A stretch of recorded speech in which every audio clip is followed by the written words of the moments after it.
Welcome to Conservation Talk, where we talk about forestry, wildlife, and a wide range of natural resources, mostly here in Antrim County, but probably reach out a little bit.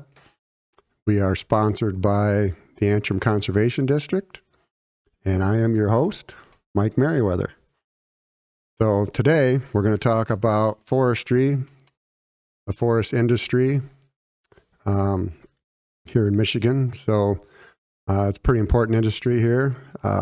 Michigan provides about 88,000 jobs in the forest industry. About $26 billion of revenues goes into our economy from the forest environment out there. And Michigan is about half of Michigan is forest land. There's 20-some thousand acres. Over 20 million acres. 20 million acres. Thank you, Randy.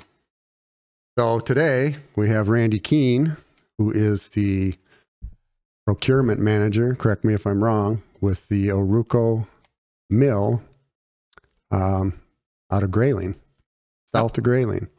Yep. We're on 4 Mile Road. I work for Arauco North America at the Grayling Particle Board plant. Arauco. Arauco. Yep. So if you're going down 75 at night, it's the big spaceship off to the east, right? You see all the lights. Yep. Yep. We're very well lit up. Yeah. So thanks for coming in, Randy. You're welcome. So tell me, or us, or the listeners, about the Arauco mill company. Okay. Well, it's kind of a varied past, but the Arauco is a South American company. It's based in Santiago, Chile. We're the second largest panel producing company in the world, the second largest pulp producing company. Now it's globally. In North America, we are not that, don't have that big of a footprint. All we make is MDF and particle board. And then we have some MDF mills that make trim, MDF trim. What's MDF? MDF is medium density fiberboard. There are two different products. Those products are both primarily used in furniture and like inside panels. It's not structural wood, so it doesn't go like on the outside, and there's not siding or anything made out of that. So it's all shelving, kitchen cabinets, tabletops. Like these tabletops are particle board. So who's your customer base? The customer is primarily the furniture industry, and some large distributors. We'll sell them a large batch of board, and then they sell it to little cabinet shops and everything all over. Steelcase, Hayworth, our biggest customer, is down in Archibald, Ohio. Souter Furniture, they're our largest customer out of the Grayling mill. Okay. Yep. And IKEA is a big customer. IKEA is a big customer of Souter. Yep. Souter makes a lot of furniture for IKEA. Yep. Okay. So IKEA is the biggest user of wood products, I read, in the world. IKEA is when their global footprint, they are the largest consumer of forest products. When you look at board, paper, packaging, yeah, they are the largest consumer of wood products. Yeah, that's something. How many people work there? About 240 people right now. Yep. All right, cool. So I don't know if I asked you earlier, but how much wood do you guys go through at your mill? I mean, if you can put that in context, like cords and boards. We go through. I can put it in tons. Tons. Yep. We need about 800,000 tons a year. We do everything in bone dry metric tons, but that converts out to about 800,000 tons. When it's fully up and running and we have full sales, it'll use over 1 million tons of wood a year. So it's a pretty large footprint. Where does that all come from? Half of it comes from sawmill residuals. And so when a sawmill takes a log, for us, we need a clean product, so they debark it. And once they debark it and they turn round things square, so those slabs go into a chipper. And we take those clean chips sawdust from the sawmill. So that, like I said, that's about half of our input comes from sawmills. And then the other half comes from the forest in the form of pulpwood, or we do have like 3 flail operations, and those go into those lower value, high dense pulpwood sales, like a lot of that KW, Kirtland warbler habitat. And the flail beats the bark off of it. Again, we can't use any bark, and then it chips the wood and take it. So half of it's waste wood, really, and then half of it's trees. Right? Yep. Half of it comes from the forest. You bet. Okay. What kind of trees are you using? Our mix, we use dense northern hardwoods and also softwood. So half of it, 55% of the wood is softwood, 45% is hardwood. And so that's a mix. When you say hardwood, we don't use a lot of oak, but we use primarily maple, both hard maple and soft maple, beech, a little bit of oak, ash, ironwood, things like that. And then softwood, we'll use anything with a needle on it, pretty much, with the exception of cedar. We don't take any cedar at our mill. So, and our big 3 would be red pine, jack pine, and white pine in that order. And then there's spruce, balsam, and. So where is that coming from? I mean, is it coming off of private land, or is it coming off of state land or federal land, or just a combination of all those? Yeah, when you talk about where the wood comes from in Michigan, we're kind of balanced just like the ownership of Michigan. Like just over half the wood that come in Michigan is owned by private forests. 46% is small industrial private landowners, like farms, people like you and I that have 40s, 80s, hunting camps, things like that.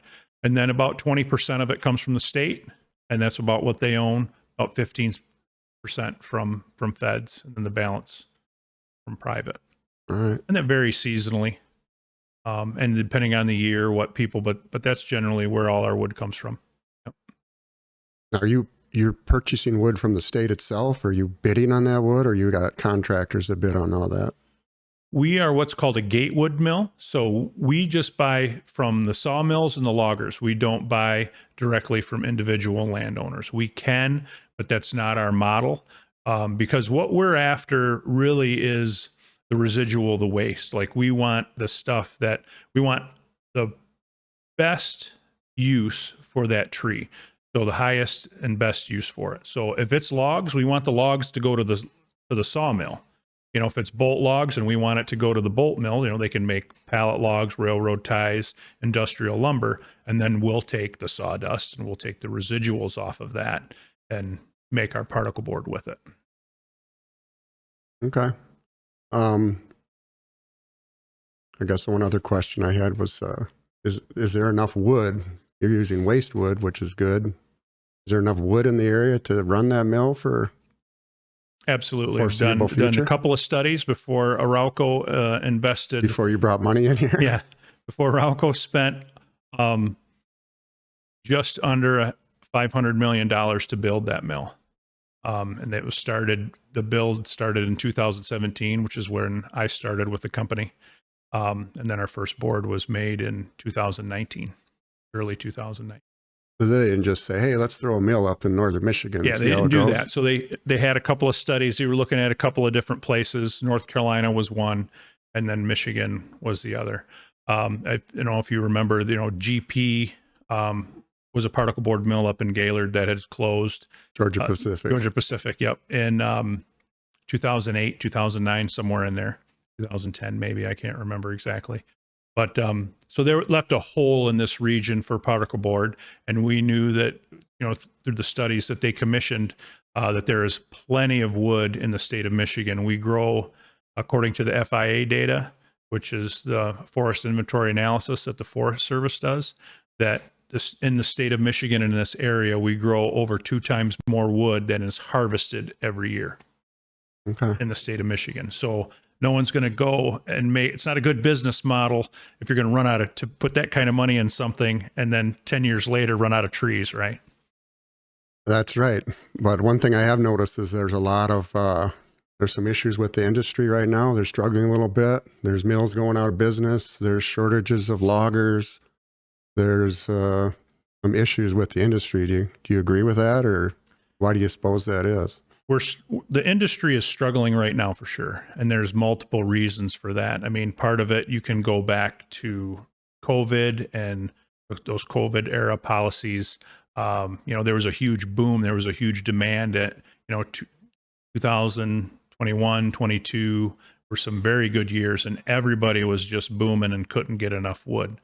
And then when the economy started to falter because of those policies, things really went south, right? And I don't know, I'm not an economist. I could just tell you what happened. And so the demand for everything went down because, we shut down half the globe. I mean, China, which is a huge consumer of wood products, they shut down cities the size of Detroit for months at a time. When that happens, you don't need paper, you don't need wood, so there's a lot of, we had huge issues just maintaining our mill because a lot of our parts come from overseas. So some of it from China, but a lot of our equipment is European. So I think that was part of it. Well, that put some mills out of business. Definitely put some mills out of business. And some of it was, when times get tougher, there was a lot of older mills, and some older mills, it is such a global competitive market. And this mill that we have it's the largest single line particle board mill in the world. We have a continuous press. So when we're making a board, we form a mat, and when that's coming out, it's a continuous board until we cut it at the end. So it's moving and it's cutting, and it's a very interesting process to watch because those saws look like they're cutting crooked, but they're actually cutting a board, cutting that board as it's moving out. So it's constantly moving out and it's being cut as it goes. Wow. And it's quite an impressive process to see. A lot of technology, but the older mills like GP with that technology that, that mill is so old, and there's a lot of these mills that were built back in the 50s and 60s.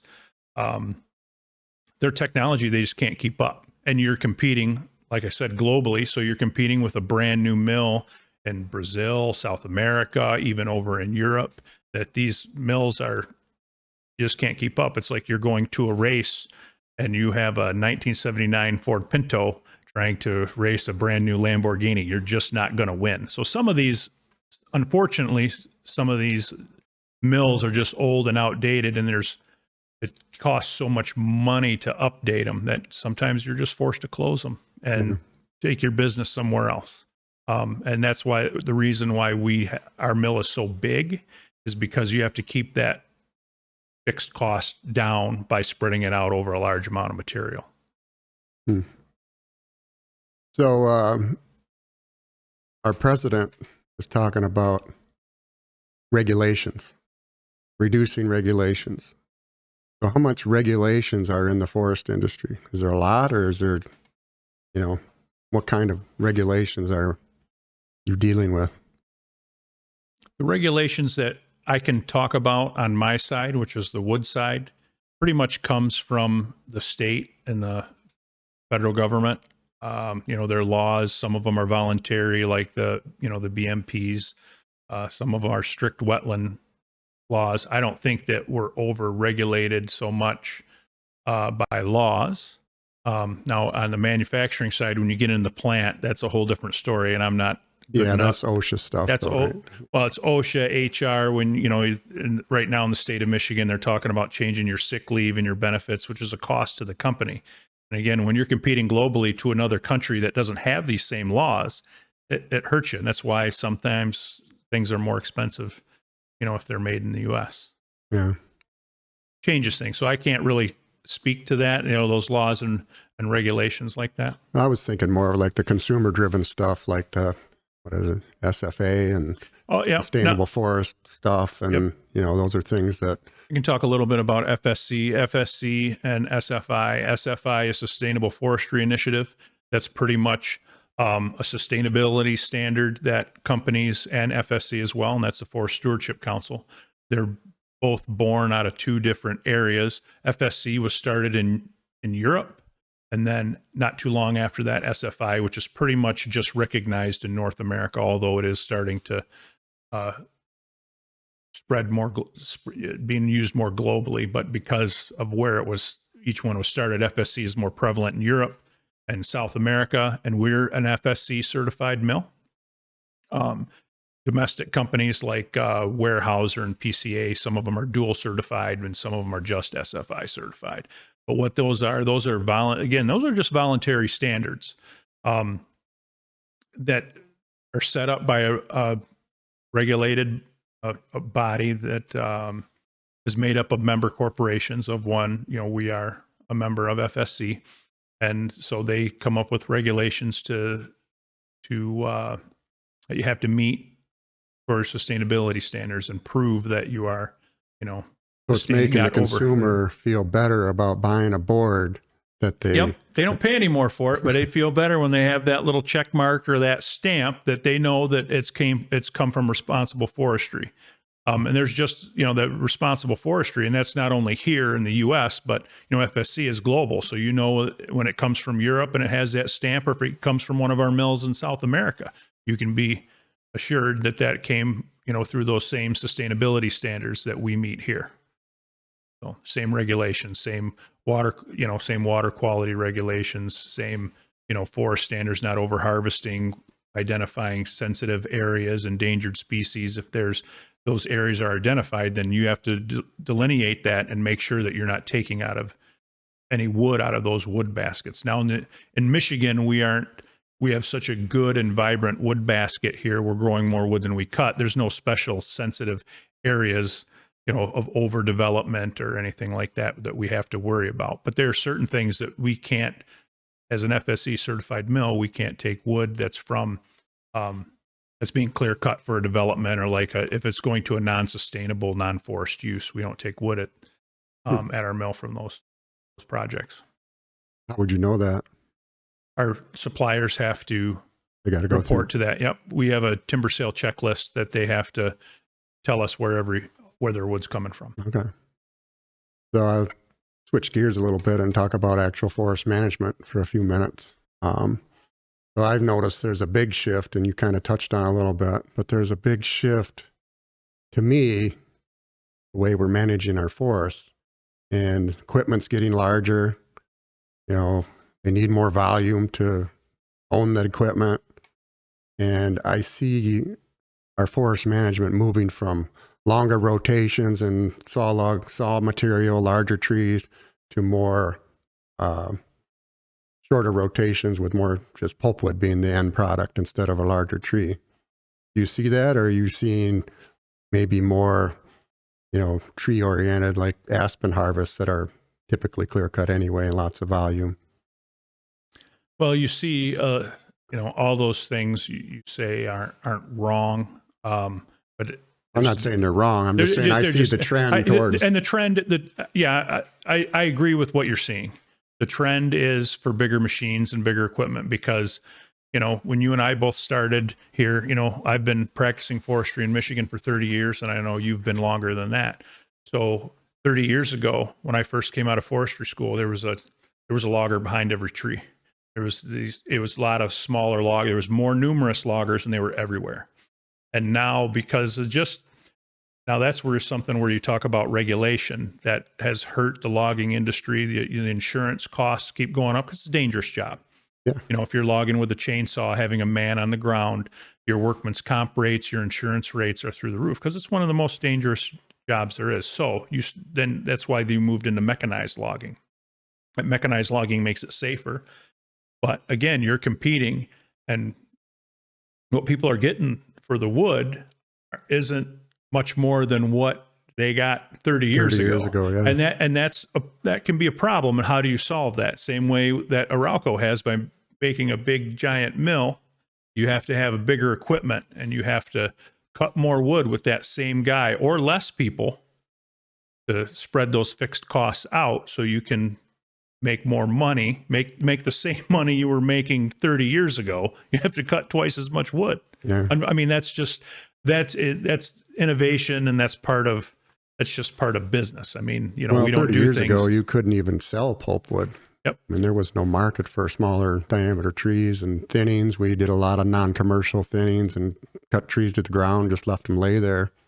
But now with this mechanization, you can get some protection rates with small timber. You're buying smaller diameter trees, Yep. and it's changed the whole forest management to me of a lot of our forests, not all of them, but Yep. A lot of it, like for us, we're in Grayling and we use a lot of softwood. So one of the things that we kind of help fill a niche with is like managing for Kirtland warbler. Kirtland warblers it was an endangered species. It only lives underneath young jack pine after it's been historically burned, and it would have these big, large burns that were 500-600 acres, and that's what jack pine um, talking for the viewers. no, 'Cause that's you true. already know, Yeah, I get it. right? Yeah, I'm aware. Those burns, that's how the jack pine reproduces. So, state of Michigan, historically, we got really good at putting out fires.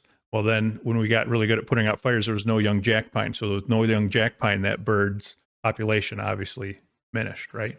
So when the Endangered Species Act came along in 1972, I believe, the state and the federal government was forced to manage to help protect that species. Well, what they identified, the problem was we don't have any breeding habitat anymore. It needs that young jack pine. And because of our intervention in fire and the way we were managing our forests, they didn't have enough breeding ground. So they decided to cut that jack pine down, and instead of burning, because there's too much urban forest interface now, fire gets away from you, you can cause a lot of damage. They had a big one in Grayling there, yeah. They had a big one, Mac Lake, back in, I believe that was in the 70s or 80s. So yeah, they don't burn anymore. So what we do, they do those big clear cuts, and then they replant jack pine. And then but the problem is, jack pine's only good, I believe it's to 10 or 20 years old for that bird's breeding. Okay. So after that, it becomes less and less favorable habitat for that bird. Yeah. So then they move on. So they keep needing that young rotation. Well, back before European settlement, there was always fires, and there was always these big fires, and it was around. So anyway, through sound forest management, they put enough acres of that young jack pine on the ground that we're able to actually take that Kirtland warbler off the endangered species list, and now it's on the threatened. But you still have to manage. You have to put thousands of acres of that young jack pine forest on the ground. So like I was saying, our mill is one of those mills that helps with that, because we're able to take that pulpwood down to 2 inches and utilize that wood and give a market for it. Yeah. So the technology has changed. And just talk about the history of like particle board, how it came from that. It was really a technology that came over from Europe after World War II. After World War, there was so much fighting and shrapnel and metal in the trees. You couldn't make conventional plywood anymore because of the knives were hitting all that metal in the trees. It was everywhere. Yeah.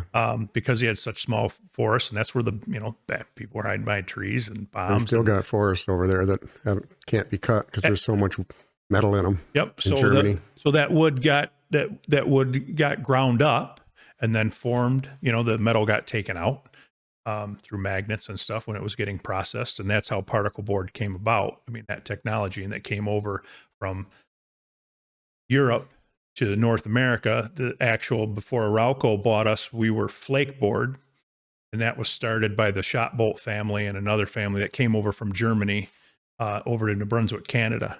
That's how that. So bottom line, there's plenty of wood. Run your mill.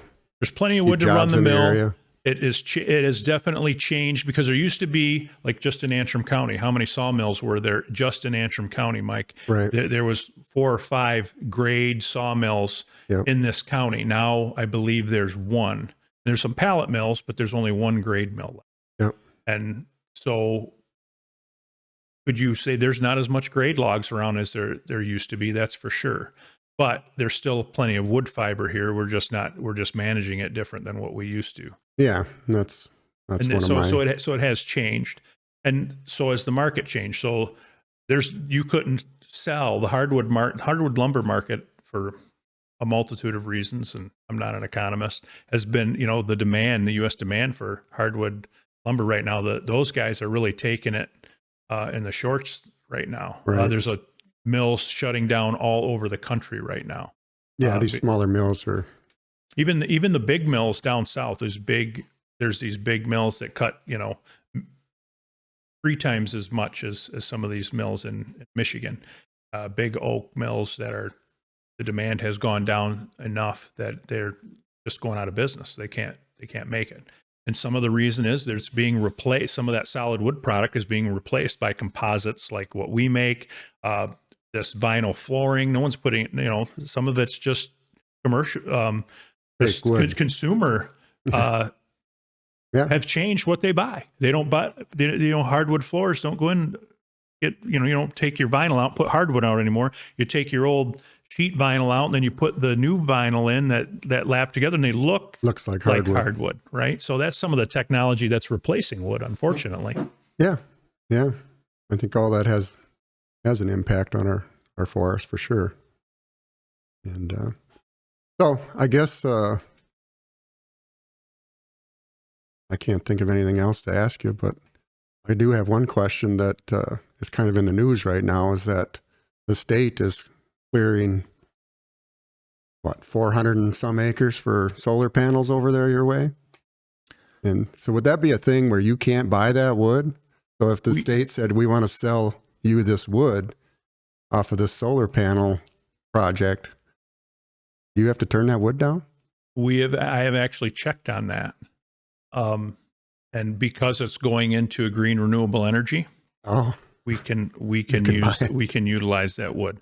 Now, that's been a lot in the news, and I think that renewable energy is a good thing. And I'm not a renewable energy expert. Not necessarily a big fan of that 400 acres, since it's literally a mile from my house. And where I live, some of it is. So, is it needed? We could have that solar debate, and I'm not going to. But that project is kind of on hold right now. There's been enough public a lot of uproar over it. Upcry on that. I think it will happen.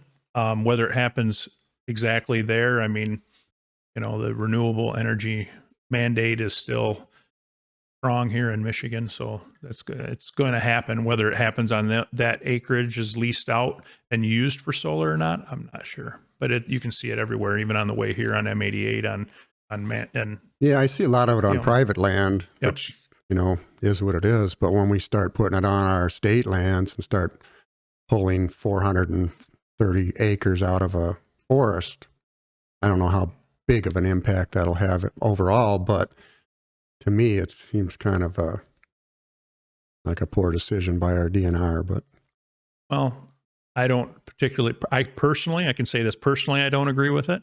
And that came about because there is a 2,100 acres, I believe, in that ballpark, right in that neighborhood, that is going to be converted into solar panels. 2,100 2,100 acres is what I was told. State land? Nope, no. Private land. This is all private. Okay. And so the reason why this state land came up about, because the developer, this is what what I've been told through the DNR, is that the developer of that private land, which came first, they wanted to get some connectivity to the big power lines that are there, because that's for this utility scale solar. They have to be close to they can't just put out in the middle of nowhere. You still have to connect it to the grid.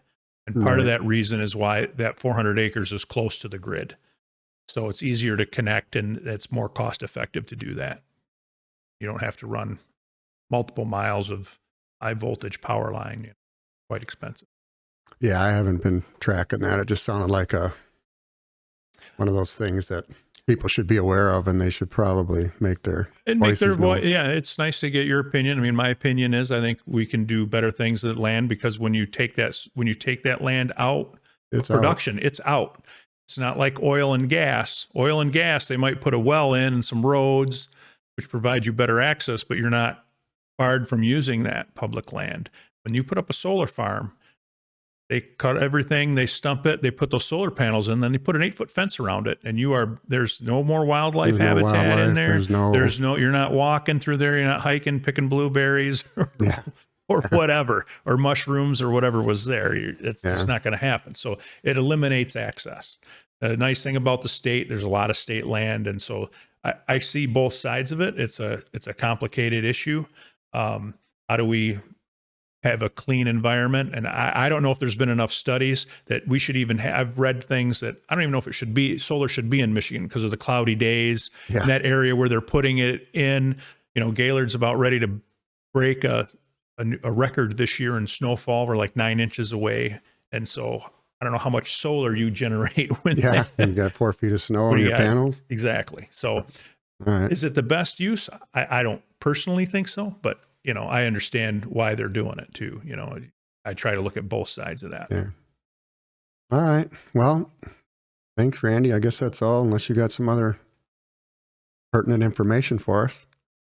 No, I hope this was informational for you and your viewers. And yeah, that's good. I'm proud of the forest products industry. I really like what we do for the environment, what we do for the people. We have a truly, I don't think wood in general is given enough credit, especially when we were just talking about solar, right? Well, wood, when you use a wood product, a tree gets cut down.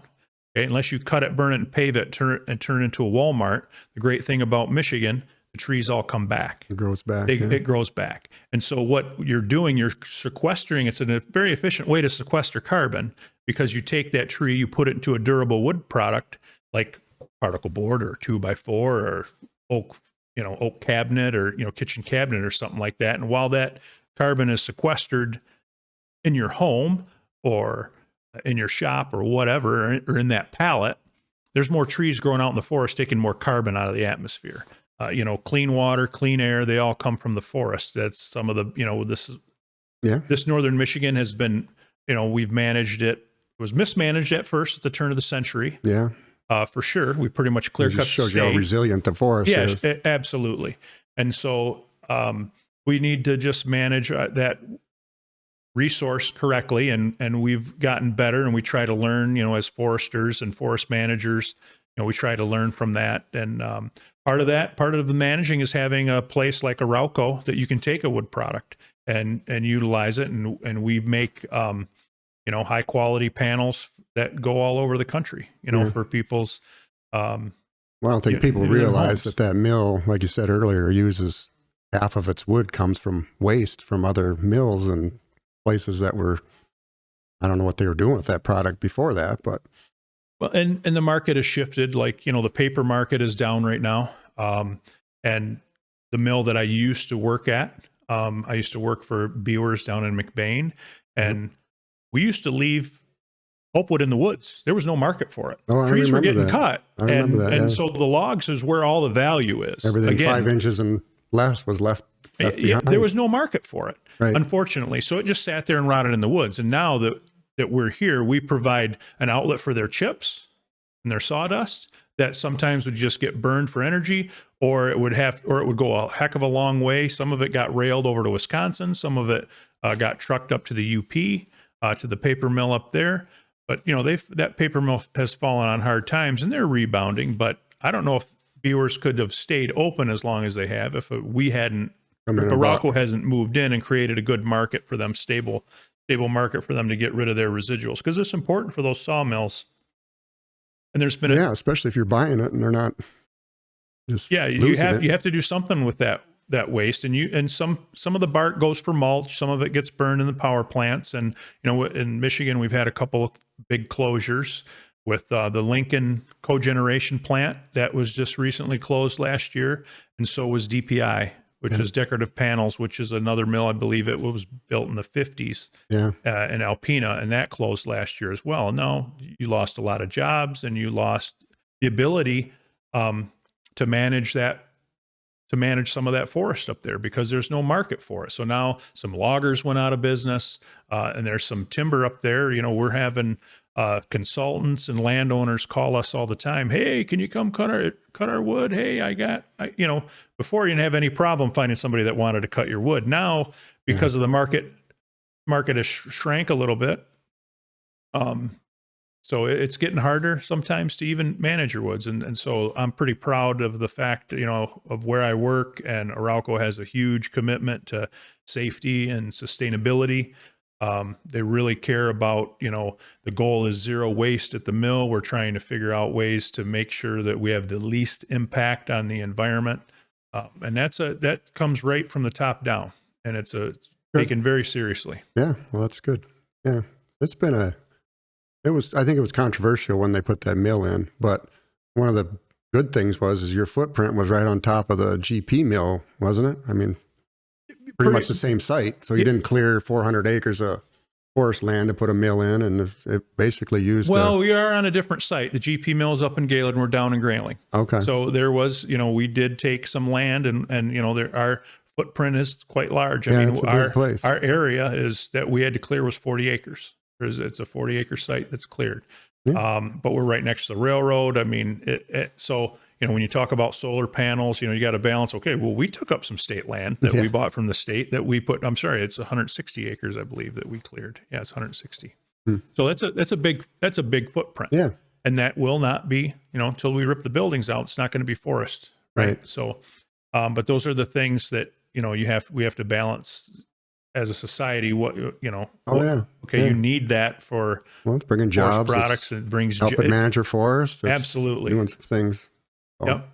So it's always interesting to see, when you're in the natural resources like us, how that natural resource is used. No one wants to see it wasted, and it's unfortunate. The biggest thing, like from a public perspective, when you're dealing with someone who is not in forestry every day like you and I mean, as a forester, you and I can see a clear cut and go, okay, I don't see that as destruction of the forest. Right. I see that as just changing the age of the forest, because it's going to be forest again. Like I said, if you don't cut it, burn it, and pave it, put up a Dollar General, it's going to be a forest. Yeah. And so that and so that's good. That product is being used. Someone has a job.